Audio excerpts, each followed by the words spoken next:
मित्रांनो, महाराष्ट्रातील या गावात थेट मशिदीत गणपती बसलेला आहे. पण कुठे सांगते, याच्या आधी तुम्ही हा व्हिडिओ बघा. सांगली गोखिंडा या गावात गेल्या 40 वर्षांहून अधिक वर्षापासून मशिदीचा गणपती बाप्पा विराजमान होतात. मशिदीतल्या या गणपतीची गोष्ट सुरू होते 1961 सालापासून. या गावातील काही तरुणांनी एकत्र येऊन गणपती बसवला, पण त्या रात्री मोठा पाऊस झाला. मंडप किंवा इतर काही व्यवस्था नसल्याने पावसात गणपतीची मूर्ती भिजायला लागली होती.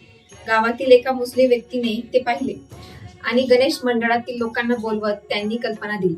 त्याचवेळी निजाम पठाण आणि त्यांच्या नातेवाईकांनी पावसात भिजणारी गणपतीची मूर्ती जवळच्या मशिदीत ठेवा अशी विनंती सगळ्यांना केली. या ठिकाणी असणाऱ्या सगळ्यांनी ठरवलं आणि गणपतीची मूर्ती मशिदीत ठेवली. त्या वर्षी विसर्जन होईपर्यंत त्या मशिदीतच गणपतीची पूजा अर्चना करण्यात आली आणि पुढच्या वर्षी गावात एक बैठक घेतली गेली. या मशिदीतच गणपतीची स्थापना करण्याचे ठरवले. यामुळे आता दरवर्षी या मशिदीतच गणपतीची प्राणप्रतिष्ठा होऊ लागली. मुस्लिम बांधव या गणपतीची मनोभावे पूजा अर्चना आरती करून प्रसादाचे वाटप करतात.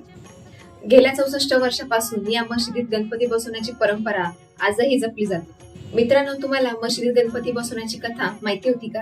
याबद्दल कमेंट मध्ये नक्की सांगा आणि आमच्या सनातन मराठी YouTube चॅनलला नक्की सबस्क्राईब करा.